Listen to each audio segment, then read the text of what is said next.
ayatnya yang ke-12. Baca sama-sama. Saya sudah tampilkan di sini. 1, 2, 3 sama-sama. Bagaimana akan kubalas kepada Tuhan segala kebajikannya kepadaku. Pemazmur dia bicara ke dirinya sendiri dan ditulis oleh ilham Roh Kudus untuk kita semua sebagai firman Tuhan yang mendorong kita untuk mengingat atau berbicara kepada orang lain, berbicara kepada diri sendiri, dan juga berbicara kepada Tuhan. Bagaimana akan kubalas segala kebajikan Tuhan kepadaku. Kita lihat ini.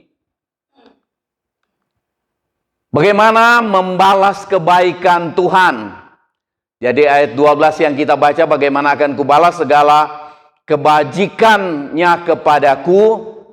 Ayat 13 katakan, aku akan mengangkat piala keselamatan. Mengangkat piala keselamatan.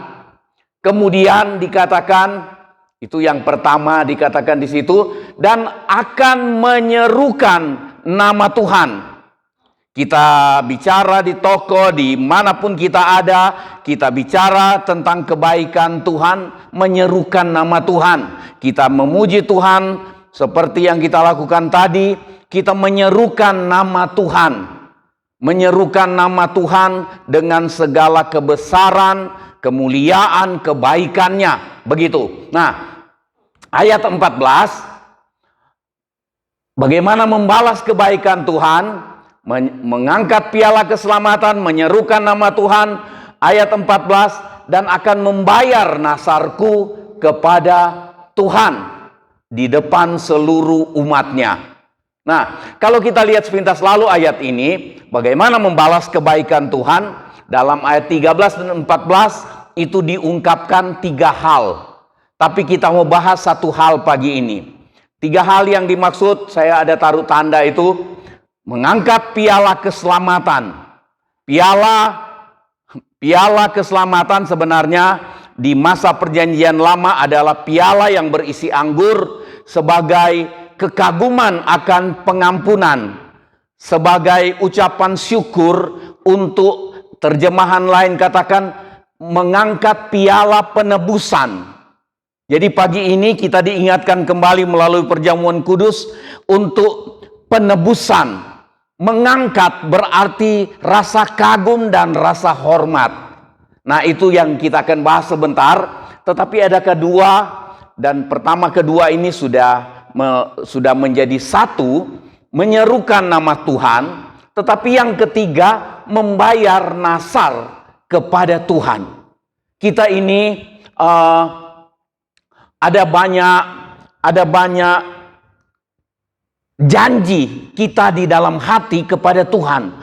Kadang-kadang pada waktu kita dalam kesesakan, dalam kesulitan, seperti saya baru-baru sakit, itu ada kalanya melalui keadaan itu kita berseru kepada Tuhan, dan kemudian di dalam hati kita bikin janji kepada Tuhan.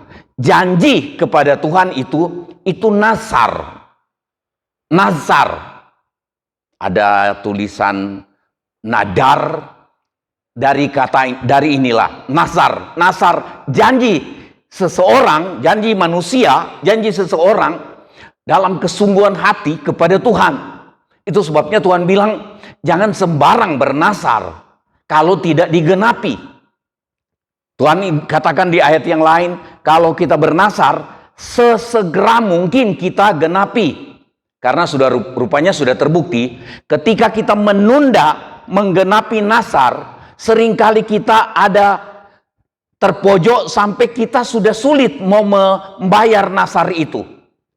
Itu seringkali setan berusaha bikin kita menjauh dari nasar, menjauh dari menggenapi nasar, supaya kita tidak genapi nasar, supaya kita ada di bawah keadaan yang Tuhan bilang, kalau kamu tidak menggenapi nasarmu, apakah kamu mau aku merusak segala pekerjaanmu? Itu mengerikan. Nah, setan mau orang dibawa ke sana supaya orang nggak menggenapi nasar, dan Tuhan bilang merusak pekerjaan orang itu. Kita semua nggak mau pekerjaan kita dirusak. Pekerjaan kita membangun kesehatan dirusak. Pekerjaan kita membangun usaha, membangun rumah tangga dirusak. Setan senang kalau itu terjadi. Tuhan tidak mau itu terjadi. Itu sebabnya Tuhan bilang jangan tunda untuk menggenapi nasar. Mungkin ada kesempatan, kita tidak bahas ini, tetapi mungkin ada kesempatan untuk kita merenung. Tuhan, salah satu cara untuk saya membalas kebaikan Tuhan, kebajikan Tuhan, rupanya itu salah satunya adalah menggenapi, membayar, melunasi nazar, janji hati saya kepada Tuhan. Nah, karena kita tidak membahas soal nasar, kita cuma membahas satu hal, tapi kita lihat dulu kebajikan. Kebajikan itu dalam kamus, baik kamus Alkitab, kamus bahasa Indonesia, itu perbuatan baik. Kebajikan, kumpulan perbuatan baik. Nah, sesuatu atau kebajikan itu adalah sesuatu yang mendatangkan kebaikan atau keselamatan atau keberuntungan. Itu kebajikan. Jadi bukankah kita sudah sangat banyak terima kebajikan Tuhan? Tuhan selamatkan kita, diampuni dosa saja sudah terima kasih banyak-banyak, iya kan? Orang kita bersalah dengan orang lain, kemudian dia bilang, "Nggak apa-apa, aku ampuni." Senang sekali kita. Banyak kebajikan. Saya berutang kepada Tuhan, berutang kepada saudara, kebaikan saudara kepada saya, nggak mungkin saya balas tuntas. Paling yang saya membalas kebajikan jemaat, paling nggak salah satu cara saya adalah saya persiapkan melayani saudara dengan sungguh-sungguh. Cuma sampai di situ. Apalagi kebajikan Tuhan, tidak mampu kita balas semua. Tapi apa yang kita bisa buat, kita buat. Amin. Begitu. Jadi bertekad, saudara datang beribadah pagi ini pun, itu salah satu cara kita untuk membalas kebajikan, banyak kebaikan, keselamatan, keberuntungan yang kita terima dari Tuhan. Amin. Ayat 7. Coba lihat ini, perbuatan baik dari Tuhan kepada pemazmur. Tidak ditulis apakah ini Daud, tetapi kelihatan ini bukan Daud. Ada mengarahkan kepada, kalau lihat dari awal, kepada Musa, dan tidak soal siapapun penulis Mazmur ini, tetapi ini firman Tuhan buat kita. Nah, kita lihat kebajikan atau perbuatan baik dari Tuhan, sesuatu yang mendatangkan kebaikan bagi kita, keselamatan. Ayat 7, kembalilah tenang hai jiwaku, sebab Tuhan telah berbuat baik kepadamu. Jadi dia ngomong ke dirinya sendiri. Jadi saudara di rumah ndak salah sering ngomong ke diri sendiri. Ya kan? Kadang-kadang istri tak dengar. "Pak, tadi ngomong apa?" "Enggak, saya lagi ngomong ke diri saya sendiri." "Hai jiwaku," katanya, "sebab Tuhan telah berbuat baik kepadamu." Tenang. Tenang. Bahasanya, logatnya Pak Haris, tenang. Tuhan telah berbuat baik kepadamu. Tenang. Kita jadi tenang. Dalam kegelisahan kita bilang, "Hei jiwaku, tenang. Tuhan telah berbuat baik kepadamu."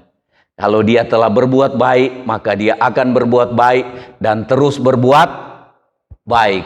Semua baik. Semua baik. Amin. Nah, puji Tuhan. Ayat yang ke-8. Kita lihat perbuatan baik Tuhan. Ya, Engkau telah meluputkan aku daripada maut. Baru-baru kami tidak jadi mati. Ya kan? Itu sudah tidak bisa balas kebaikan Tuhan. Tidak bisa balas juga kebaikan saudara. Sungguh tidak bisa dibalas. Engkau meluputkan aku daripada maut. Maut di sini bicara tentang tidak jadi mati, tetapi maut di sini bicara juga mengenai kebinasaan selama-lamanya di dalam neraka. Walaupun ada orang yang bilang itu neraka tidak ada, cuma untuk nakut-nakuti jemaat, nakut-nakuti manusia supaya manusia tidak mau berbuat dosa, tidak mau berbuat salah. Itu salah. Tuhan Yesus bilang, ada itu tempat mengerikan, di sana ada ratapan dan kertakan gigi, di mana ada api belerang yang menyala selama-lamanya. Ada siksaan yang kekal yang disediakan untuk iblis, bukan untuk kita. Tetapi orang yang mau ikuti petunjuk, ikuti apa yang iblis kehendaki, orang itu terpaksa masuk ke sana. Cocok dengan yang dia lakukan dalam hidup ini. Cocok dengan apa yang dia bukakan. Hatinya terbuka untuk siapa?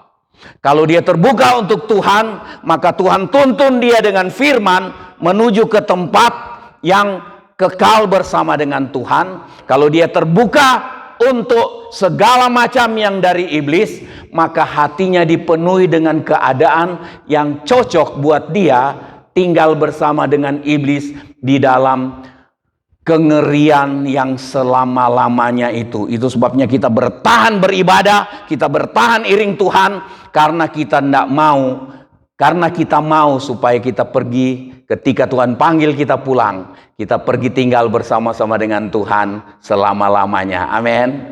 Gitu. Jadi kita datang beribadah bukan karena takut neraka, tapi karena bagaimana akan kubalas segala kebaikan Tuhan, ya kan? Jadi kita datang, kita ikut Tuhan, kita lakukan firman, kita berkorban, kita buat apa saja, bukan bayar Tuhan untuk masuk surga dan kita ketakutan masuk neraka, tetapi bagaimana akan kubalas kebaikan Tuhan, iya kan? Ada nyanyian anak sekolah minggu zaman dulu, kalau mau persembahan nyanyinya begini, persembahan kami sedikit sekali, kiranya Tuhan terimalah dengan senang hati. Tapi Tuhan bilang, kalau banyak punyamu engkau kasih sedikit sekali, itu keterlaluan, bukan ucapan syukur terima kasih. Nah, itu ada yang belokkan begitu. Kalau Bapak Licuan dia pintar bikin nyanyian lucu-lucu. Nah, dia nanti nyanyikan itu. Engkau telah meluputkan aku daripada maut dan mataku daripada air mata. Berarti ada penghiburan.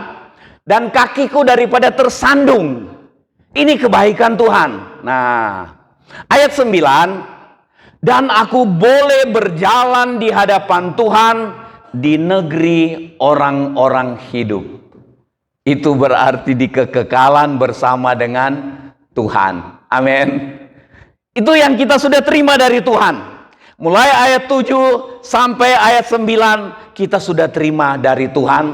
Itu kebajikan atau perbuatan baik yang banyak yang Tuhan kerjakan buat kita.